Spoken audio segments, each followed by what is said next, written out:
Hello, well, I couldn't get it started. It took me like 3 minutes to get it going. It kept getting stuck. Some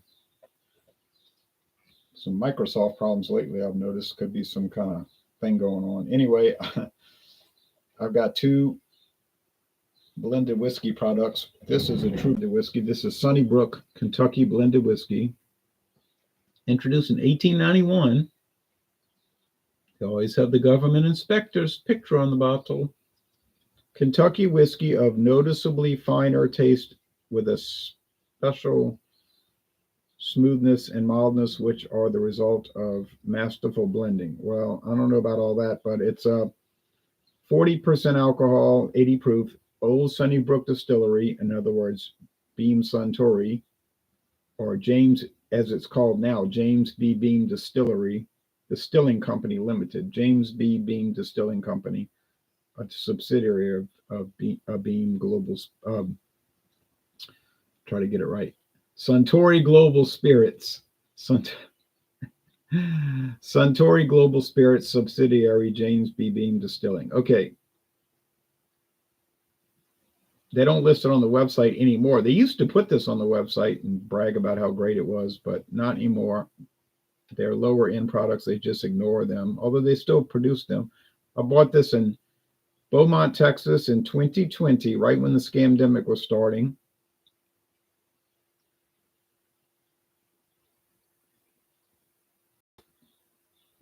And some restaurants were shutting down, others were still open. It was like crazy, a crazy time. 80% grain, neutral spirits, 20% straight whiskey, aged at least 4 years. This is the very end of it. I got this liter bottle, $6.89. True story, $6.89. Do they make a straight bourbon version of this? I think so, but I've not seen it. I think there's like a black label, a white label. This is the yellow label. But it's just like one of the basic products that Beam makes. And they didn't start Sunnybrook, they bought it. It was an independent company, but they failed. There's some big liquor companies right now, from what I've heard. This is it. The last of it. No more. Look, it's all gone. Finally. So that's it. That's the end of it. But there's some big liquor companies, from what I've heard, that are really struggling, and you might see some things happening this year with buyouts. I don't know about going out of business, but Daryl Macias says, good morning, Ronald. Good morning to you. And consolidation for sure. I think you're going to see that. Now here's Kentucky Gold. Not a true blended whiskey, because they don't claim that it is. They say it's a blended whiskey with natural flavors and caramel color. They don't show the blend ratio. They don't say 80-20, 70-30. So what that means is they're selling this, they're registering it as a distilled spirit specialty with the U.S. government. I know it's in the whiskey section in all the stores. I bought this for $1.99, half size bottle, $1.99. I asked the lady at the store, international market, I said, why are you selling it so cheap? She said, all these things that are marked down, they never sell. Come on. She said, they never sell, and they want to just mark them down and get rid of it. I said, that makes sense. So I went back Tuesday this week to see if I can get another half-size bottle. I figured they wouldn't have it, and they did not. It's all gone. But I mean, $1.99. So blended whiskey with natural flavors and caramel color. So they probably exceed the 2.5% flavoring allowed, which would put it into this category called distilled spirit specialty, which is a catch-all category for any product that doesn't fit anything. And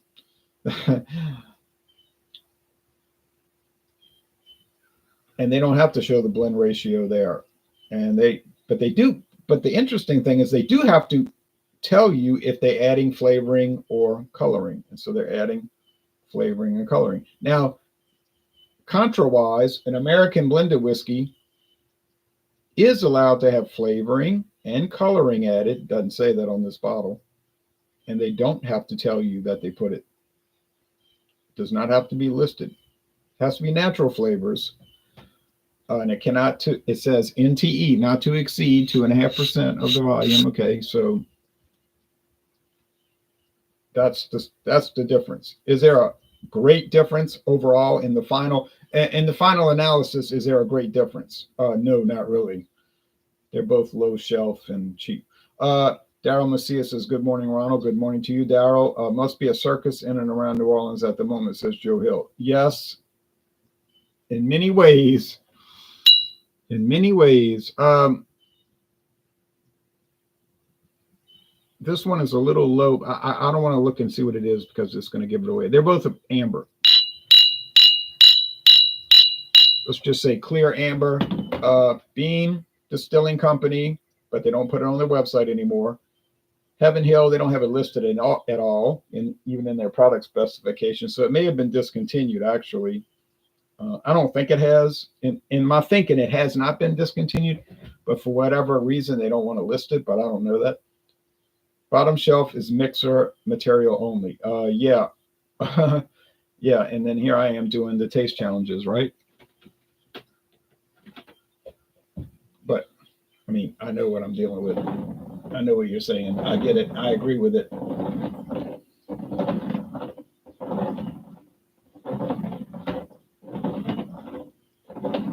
You might be watching and say, no one cares if you can tell them apart. No one cares about the products. No one get, yeah. All right.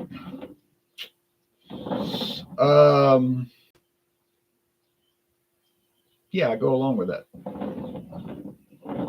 Yeah, it's all content, right? Content. Now, whether it's worthwhile content, that's another question. But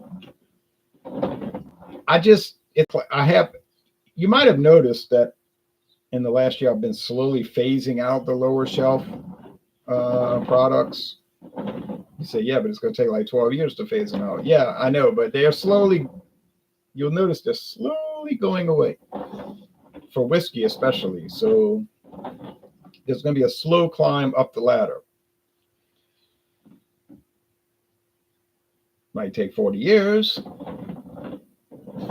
If I'm 100 and something doing these videos or whatever they have in the internet back in the future where you can see it in your mind or something, and you'd be going to like Clavius, and then they got to go to Jupiter or Saturn to see what happened with this signal from something that was intentionally buried. Intentionally buried. I phased it out years ago, laughing out loud. Yeah, I can't blame you, but they don't really bother me. You know, I mean, I know what they are. I get it, but it just doesn't bother me. Some people get angry about low shelf liquor. I don't know why. They get upset. Like they get angry that somebody's talking about it. My nose is itching. I don't know why you would get angry about it. I mean, you might laugh about it, roll your eyes about it. I understand that, but to get angry about it, like you're angry because you're sitting in your house and you're thinking, or you're at work or on the bus going to work and you're thinking, this guy, he does low shelf bourbon. I'm so mad. I'm so angry. Why don't you be angry about that? There are literally things in the world to be angry about. I don't think this is one of the things to be angry about, but I could show you all the websites, but they don't exist. Fandango Friday tomorrow. That's the plan. 6:30 Eastern. Yes, I plan to do it. What am I going to bring? That is a good question. I have to think about that. Oh yeah, I know what I'm bringing. I forgot I'm doing that series. Winn-Dixie, WD Liquors. You say, oh no. Yes.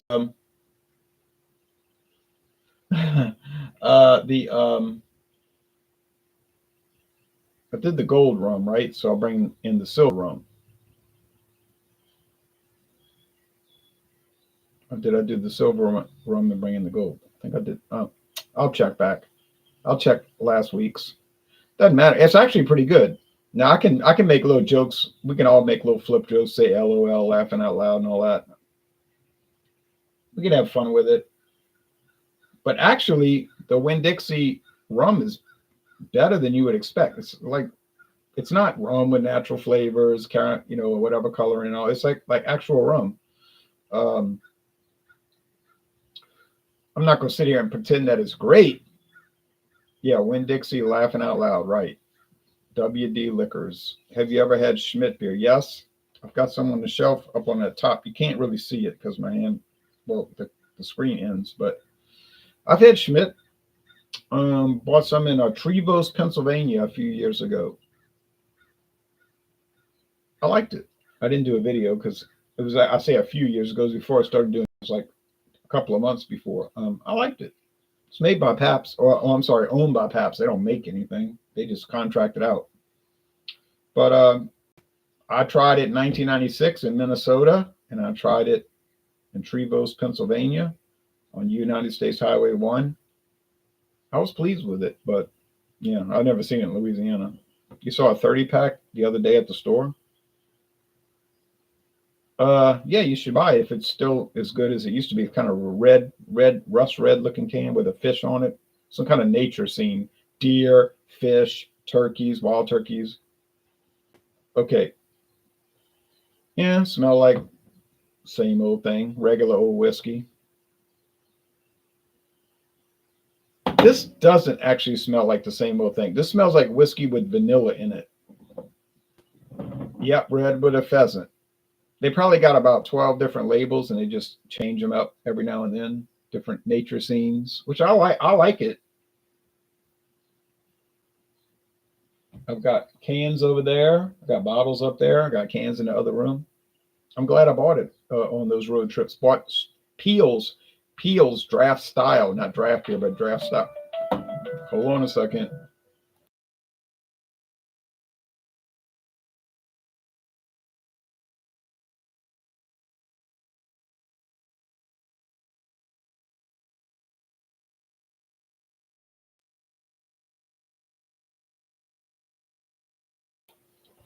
No one ever calls me until I do a video, and then they're like, "Hurry up, call him. He's online." They need to bring out Falstaff and Stegmeyer. Well, don't look for it because it ain't gonna happen. All right, I'm gonna call her back, but I think it is a conspiracy. I really have a soft spot for the old brands that you don't see too much anymore. Were they better than today's brands? Probably not, but it's just the nostalgia of it. You know, you think about when you were a kid and your grandpa was drinking it and all that. Probably not really much has changed. This, like trying to say before the phone call, this smells like whiskey with vanilla in it. All right, time to do this.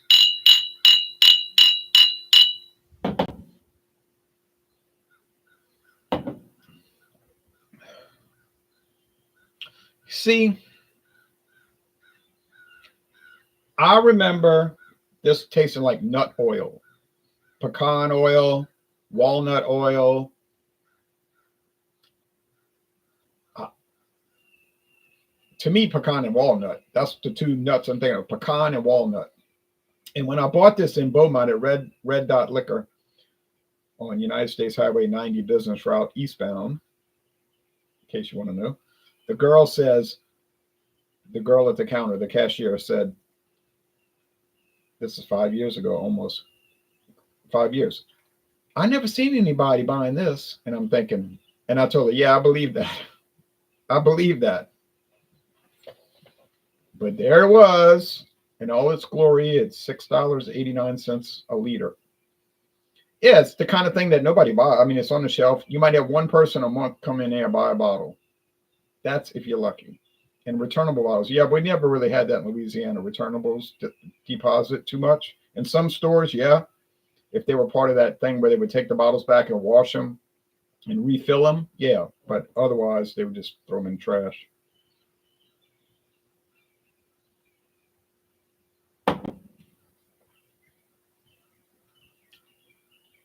This is smooth. It's easy going. There's a little oak. There's a touch of rye.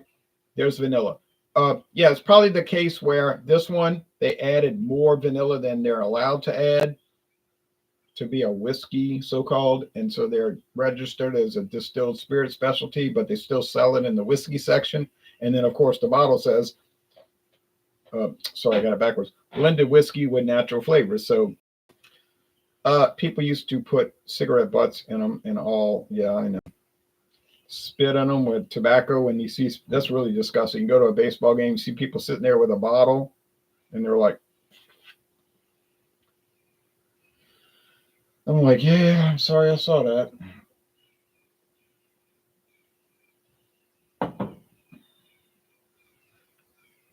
I think I think this is a tie because they cost the same. If you shop around, they're going to be the same price, more or less. We're talking about pennies on a dollar. Like literally, you're going to save virtually buying one over the other. One's from Kentucky, the other one's from Kentucky, or at least bottled in Kentucky. Heaven Hill, Beam Suntory, or Jim Beam, James B. Beam Distilling. They taste like vanilla. They taste like sugar water. They taste like corn. They taste like a little bit of candy corn, like stereotypical average American run of the mill lower shelf bourbon, which yeah. If you put in the contest with mid range bourbon, sometimes the lower shelf will beat it. Now I'm just telling you that. That's the truth. That's the truth. You say, nah, you're crazy. Well, maybe I'm crazy. I don't think these are going to beat too many people, but I mean they're all right. They're all right. I wouldn't seek them out. Um, but in this particular case, this one does seem to have a little more real bourbon in it. Well, I know it's 20% straight bourbon. It says straight whiskey, but it's probably Jim Beam, 4-year-old Jim Beam that didn't come out correctly. And they said, ain't no way that's going in a Jim Beam bottle. They said, you are now called Sunnybrook. Oh man, it sounds like a joke, but it's probably the truth. But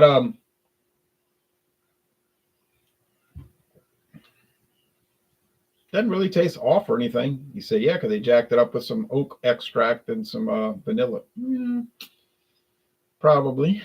All right, but I'm just not gonna say it's bad. I'm not gonna sit here and claim that it's bad. Is it great? Not by a long shot.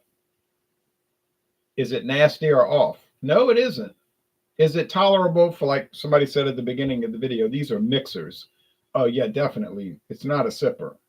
You're not gonna have people over to your house and say, y'all ought to try this, unless you trying to anger them.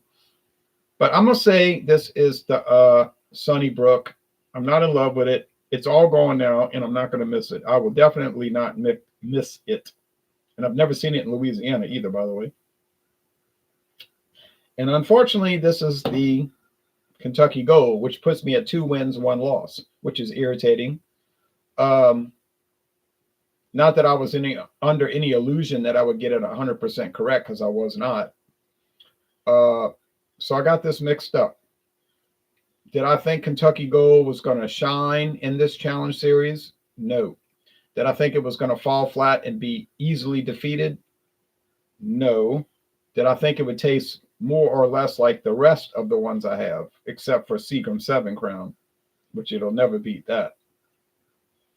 Oh, yeah, that's pretty much what I thought. It would be in the mix. It would taste pretty much like the rest. If I could tell them apart, it would be some little minuscule clue, which in a practical sense makes no real difference. I can think off the top of my head some of the ones that I can't imagine I would get it wrong against, but I could think of as many, like if I could think of 5, I could think of 5 others that I could probably very easily mix it up with, get it confused with. So what does that tell us about Kentucky Gold? Well, it tells us that it's cheap. You say, well, everybody knows that. Okay, right? It tastes like pretty much every other blended American whiskey. Yes, that's correct. It's not really offensive in any way. But then on the other hand, it's not something you would look to track down unless you went crazy. But if you just happen to be in a store like I was, definitely not looking for it, which I was not doing. Either time I bought it twice. And I saw it for $1.99 because they're trying to get rid of it. Shows you how popular it is. I've never seen it in this town. I mean, yeah, buy it. What the heck? No, it has never won any medals, but that's probably partially due to that it's never been entered in a competition in any way because the company knows better than that. You know what I mean? Like, they never put it in a competition. The Sunnybrook, it's really like I'm drinking the same product twice. It's like this tastes like this, and this tastes like this, and this tastes like this. And then, yeah, it's like the same thing. Okay, people used to, okay, yep, can't blame the discontinue there. These things will get discontinued from time to time because there's like virtually no sales. It's not like there's bad sales, there's no sales, and they just kill it. But from what I've read, I was talking about that earlier in this video, the liquor industry is in bad shape, which is not my problem. I don't have a horse in the race. It's not like they're going to stop making liquor. You say, well, yeah, but what if all these famous companies go bankrupt? What's going to happen, man? I don't know what's going to happen. I'm not going to worry about it. Just like all the beer companies. Man, all the beer companies that went out of business. Oh, yeah. Oh, well. Ain't that a shame? Yeah, definitely. I'm not bought into it. You know what I mean? I've never been part of it. I'm involved in it. But I'm not part of it. You see the difference? I'm not part of it. You say, well, they sent you a shirt. Yeah, they sent me a shirt. I didn't ask for it. They sent it to me. I said, I appreciate it. And I like the beer. I would recommend it. And I'd probably buy it again. I probably will buy it again. But am I part of it? Is it a movement? Is this some kind of social thing that I need to be involved with? No, absolutely not. Absolutely not. Yeah, more oomph whiskey. Why is Jack Daniels not considered bourbon, Ronald? Oh, well, it is considered bourbon. It's just that the company chooses to market it as Tennessee whiskey, which it is a Tennessee whiskey, by virtue of the fact that it's produced in Tennessee. But it certainly is a bourbon. In fact, when you go on the tour, which I did, I had to pay $17. No big deal. I got the money. But when you go on the tour, they'll tell you that it fits all the parameters of bourbon.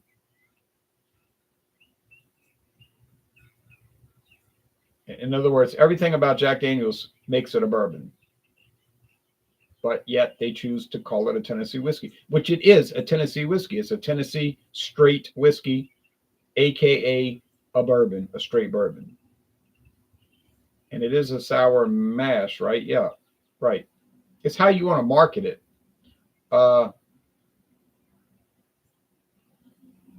Now, some people will say, oh, no, they drip it through charcoal, so it's not a bourbon. Look, filtering is irrelevant to the definition of bourbon. All right. Anyone who tells you that is wrong. You say, oh, that's just your opinion. It's not an opinion, it's a fact. I do not confuse opinions with fact. An opinion is what you think about it. A fact, like I think Jack Daniels is good. I think Jack Daniels is average. I think Jack Daniels is bad. That's an opinion, how you feel about it. A fact is an objective reality about Jack Daniels. Fact, Jack Daniels is a bourbon whiskey. That's a fact. That's not an opinion. Okay? So, now how you want to market it, that's up to you. That's your, you can market it how you want. And they do it. But I've heard some I know the company is having some problems. All right. Anyway, well, you know, look at the beer world. When I was 10 years old, Schlitz was like the big beer, one of the big beers. I can remember watching NFL football, National Socialist Football League, 1978, 79. I would watch it like an addict, like a football addict. But I still watch it, But back then, and they would have these Schlitz commercials, Schlitz beer. In my mind, this was one of the big beers in America, which in fact it was.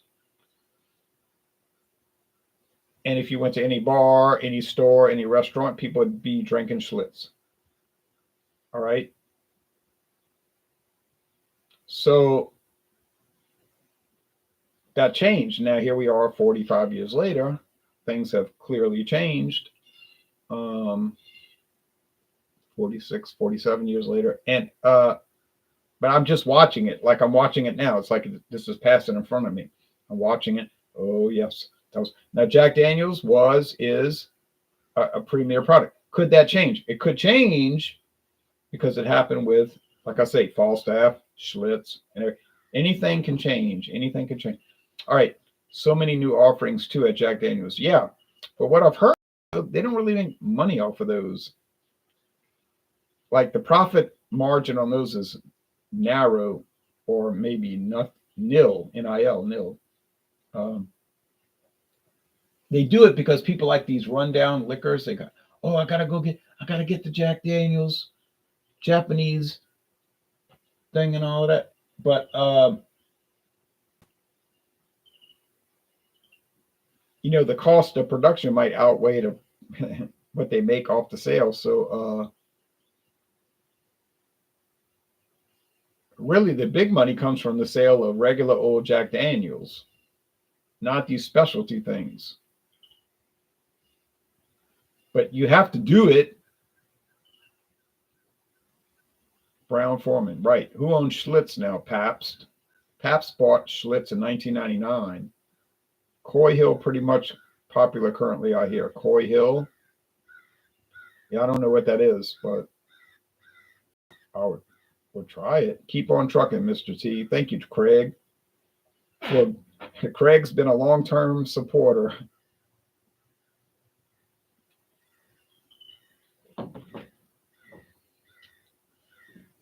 Oh man. All right. So yeah, I feel funny about it. I couldn't tell them apart, but it's not like a tragedy. And I didn't really think that it could be. I wouldn't think it would be that big of a surprise if I didn't tell them apart, but it is a little irritating. All right, well, let me go call the lady back. And sorry I got it wrong, but we'll try to keep it at one failure, but I doubt that will happen, but we'll see.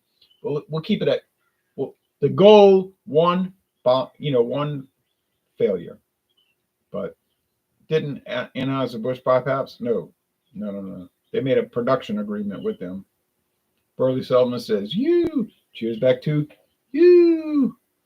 Thanks, Burley. I'll see y'all tomorrow night at Fandango Friday. Liquor, and ready-to-drink canned or bottled cocktails, which are made with liquor.